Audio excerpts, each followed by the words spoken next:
Soul Tribe, Venus lovers, friends, and family, welcome back to my channel. This is Dr. Danny. Ooh, we need to talk about this next full moon.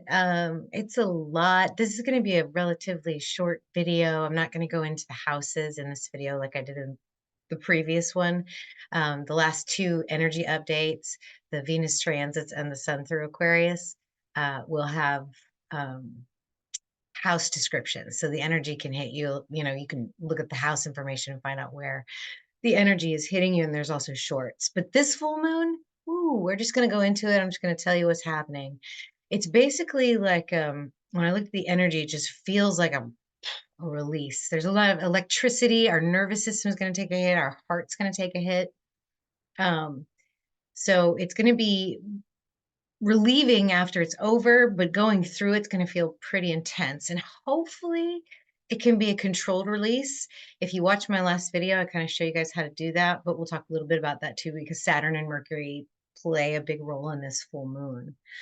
So what we're going to feel as we approach this full moon is a building and a building and a building. And then all of a sudden, everything's just going to get toppled over and it's going to be a huge release there. And we actually might need it. It might be something that's actually good for us in the long run. I mean, if you think about what's been happening, all the personal planets have transited over Pluto, the god of the underworld, of chaos, transformation, and change. And so Mercury's done it, the sun's done it, Mars just did it now, and Venus is now through it. So we've, on a very personal level, have been through a tremendous amount of change. And this full moon will be a very nice place for a controlled release and an outlet of that steam. Real quick though, before I get started, Saturn, Lessons Through the Zodiac. This is going to be a live class this Saturday, 10 a.m. Central Standard Time via Zoom. I will leave a link for you guys down there below so you can enroll. Information to sign up for the Zoom call is in the welcome document. Okay, if you don't plan on attending the live, but you want the course, you can also enroll in the course and then just check back like a day or two later after the course is over and you'll have the recording in that module. So if you want to understand Saturn energy, there's a lot of Saturn energy with this full moon and over the next couple of weeks, if you watch the last video. We're going to go into that a little bit. Also, stick around to the end because I want to talk to you guys real quick about a cool new offer for you that I want to tell you about. It's a new reading and it's very, very timely. So let's share the screen. I got this new chair and it is so comfortable. I feel like I'm just sitting in a comfy chair, chilling out with you guys. It's amazing. First, let's look at the sky. I want to show you that indeed the moon is in Leo right here. Here's the date, 2/24/24. Excuse me. In my night skies, I'll see the moon rising at around 9 o'clock right here in the sky. So I didn't make this up. This is astronomical data. So we're doing constellational astrology here. If you're doing tropical, then this moon might be in Virgo, I think. So anyway, stick with me. Even if you're tropical, you might learn something cool. The other thing that I wanted to show you is this stellarium planetarium view. I don't use this a whole lot, but I really do love it for this moon energy because this is a day where we're all going to be blasted by this thing.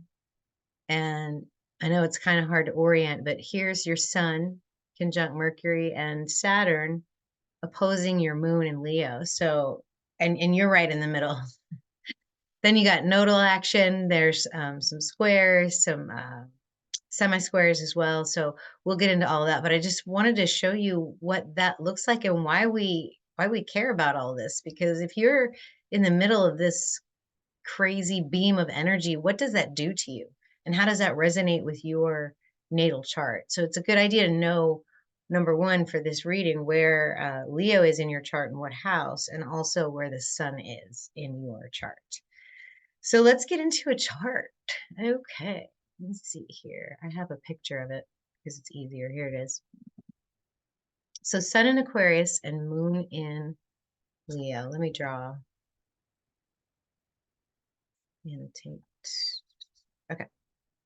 So we'll talk about the two big players here. We have Sun, Mercury, Saturn in Aquarius, and then we have Moon in Leo.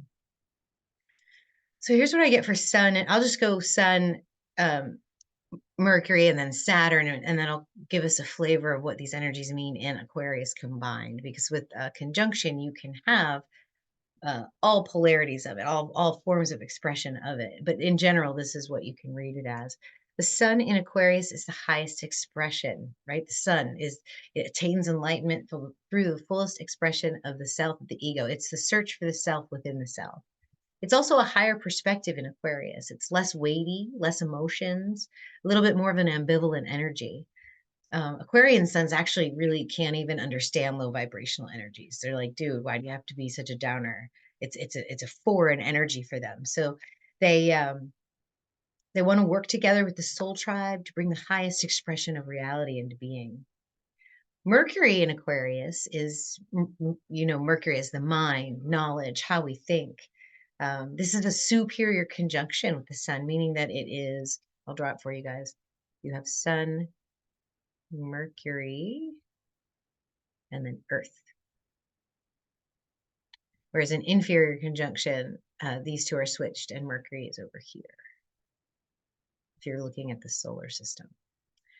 Okay, so Mercury, superior conjunction, this is a new Mercury cycle. That's why I mentioned this, because whenever Mercury goes behind the sun and comes back out the other side, it's very similar to Venus becoming a morning star versus evening star. Mercury does the same thing.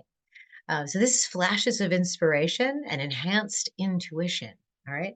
So you put that together with this really high vibing individual that really wants to work with the soul tribe and bring the highest expression to reality with a Saturn right there in Aquarius. And Saturn, remember, it gives us our lessons, right? The way he attains enlightenment is by realizing he builds his own prison.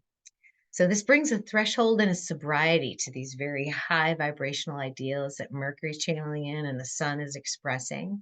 We want to dream about a utopia, but is it really practical right now? I mean, that's what Saturn's probably going to ask us, but not in an emotional way, just sort of like, hey, dude, like, I love your ideas, but like, is that doable right now? But it really shouldn't stop us from thinking about it. Maybe Saturn will offer us a clarity, a reality check as to how to actually create the dream. What are the realistic steps needed to carry out our visions? Okay, so that's that side of the chart. That's the sun energy emanating with Mercury and Saturn. And then you've got the moon in Leo. Now, I don't know about you guys, but every time the moon is in Leo, I have emotional outbursts, either like hysterical laughter, hysterical crying, bouts of anger, and then guilt about it. I mean, I don't know why I have to be away from people to have a nice Leo moon. But that's just me. And for me, a full moon is about letting go, releasing. Um, a full moon bursts forth in medical astrology, and a Leo moon is about your heart, and moon's about your emotions. So it's bursting from the heart. That's what this feels like to me. There's and that can translate into sad feelings. It can also translate into elated feelings, which is why I mentioned the laughing hysterically, because that can also happen. So it's a crazy moon, but it's also balanced by the reality of Saturn. It's very interesting. Now let's talk about some of these aspects to the moon and sun. So you have the sun, Mercury, Saturn energy, and it is in a quintile to Uranus down here in Aries, which is fire energy. And we've talked about quintiles before. I like them. They're a unrealized potential. So what is the potential from this sober energy of trying to bring the creation into reality? What's the metamorphosis that needs to occur, and what's the potential in that metamorphosis? And it might be, well, maybe we dream big, but we cautious optimism. It could be what it is, that sort of energy. Sun, Saturn, and Mercury will semi-square the North Node and Chiron also. So we also talk about nodal energy when we're looking at moon energy. And these guys have been in these two constellations for a long time, South Node in Virgo and North Node in Pisces. So the North Node is our evolutionary milestone towards universal love and oneness. And the South Node, which is our karma, dharma, our patterns, just repeated cycles of creation over and over and over. That's what Virgo does. It always recreates and changes, and it's energy coming from source and then becoming matter. That's Virgo energy. So that's what we're in, that cycle, that karmic loop. And Pisces is dissolving into the oneness so that you don't have to repeat those loops again. Having Chiron conjunct the North Node, Chiron is our deep subconscious wounds or our integrated healing that we can thus teach as wisdom. So, wise old souls towards universal love and oneness is really what this is. It's a healing journey for all of us in our collective evolution. So, when you have a semi-square, this is a subtle tension, and a lot of times you can think of these minor aspects with elements, right? So you have water of Aquarius and Pisces. I'm sorry, water is Pisces and air is Aquarius. So you have water and air. It's an emotional communication. So another underlying energy that supports this burst of energy. Some kind of wound might come up that might just kind of get you under your skin a little bit. Um, so think like maybe an oppressive atmosphere or a wet wind, something that just sort of is like, oh, this is so annoying. I wish I didn't have to feel this right now, but you're going to have to. um, Now, the moon also trines on Jupiter this day. So this is interesting because this is also very emotional. You can't stop this. This is big emotion right here, right? Jupiter is big and expansive, and the moon is emotional from the heart in Leo, and Jupiter is about the self, and it's two fire signs. So you have like a big emotion with fire, fire. You have fireballs and a burning forest. So, like I said earlier, like be careful in this energy. Try to laugh as much as you do cry, just to kind of balance it, and then also try to get that realistic perspective from the energy of the Sun, Saturn, Mercury. So, so yeah, that just leads me into the next thing, which is this balance, right? So what is it about this release of emotion that can express stability of the inspired mind, right? I think that the inspired mind needs to go through these creative cycles, these bursts, these deaths and rebirths in order to level up. Like that's what creators do. They create, they're like, okay, I can do this now, and then they step into another zone of discomfort so that they can master that area. And that's really what this this energy, like there's a balance there. There's that, here's that creative tug that gives me a squeeze in my heart, and then now I'm leveled up, and now I have a different kind of passion and a different perspective that I can use Saturn, Sun, and Mercury with. It's just really interesting. I wonder how this is going to play out for all of us. Just a couple more things. So Venus and Mars are still conjunct, and they're trining the South Node. Um, Guys, this is so with Venus and Mars squaring on Jupiter right now. Remember that it's that explosive emotional outburst that we just can't help with Leo. So it's Venus and Mars conjunct, but they both deal with squares to Jupiter differently. So it might actually be a fight between the masculine and feminine, or a discord or a tension, not necessarily between Mars, Jupiter, or Venus, Jupiter, but between Mars and Venus. And then with that pulling back to the old karmic patterns, going back into unhelpful situations and habits, that's what that energy might do with that trine to the South Node here. So, wow, this is going to be a very intense moon. I think that's everything that I wanted to show you on the astrology. It's been wild lately, you guys. I swear, I feel like a lot of people are having to make some very intense decisions really, really quickly because of the rate of change. I mean, it's it's insane. I wish that I could help everybody individually, but I'm going through my own shit too. So, but I'm doing my best. I'm trying to follow the stars, and I'm trying to come from an authentic place, and try to share with you guys what is so amazing about this constellational astrology.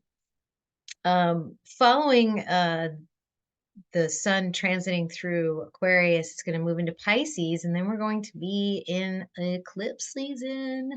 And this is a very interesting eclipse. Everything is sort of canted to one side of the chart, like within a square slice of the astrology chart for the solar eclipse.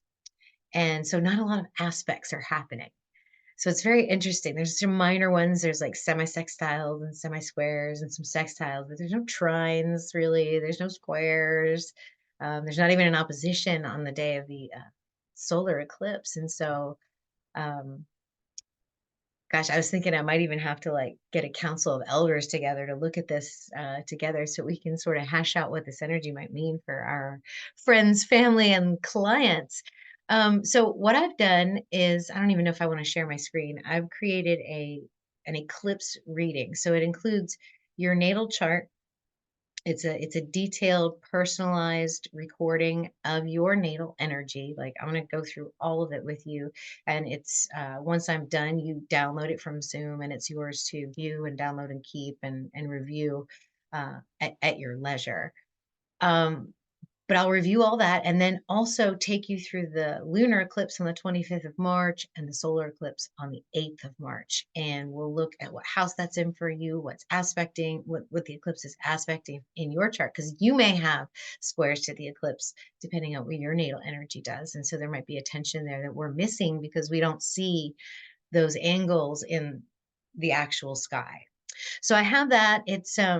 I put it on a sale price. Those of you who have already done a natal chart reading with me, you can get an additional 15% off, but you got to reach out to me. Okay. So either like reach out to me on Facebook or email me, and I will give you the coupon code to take 15% off the sale price, because we don't have to read your chart twice. If you already know your chart, then we can dive into the eclipse a little bit more for you.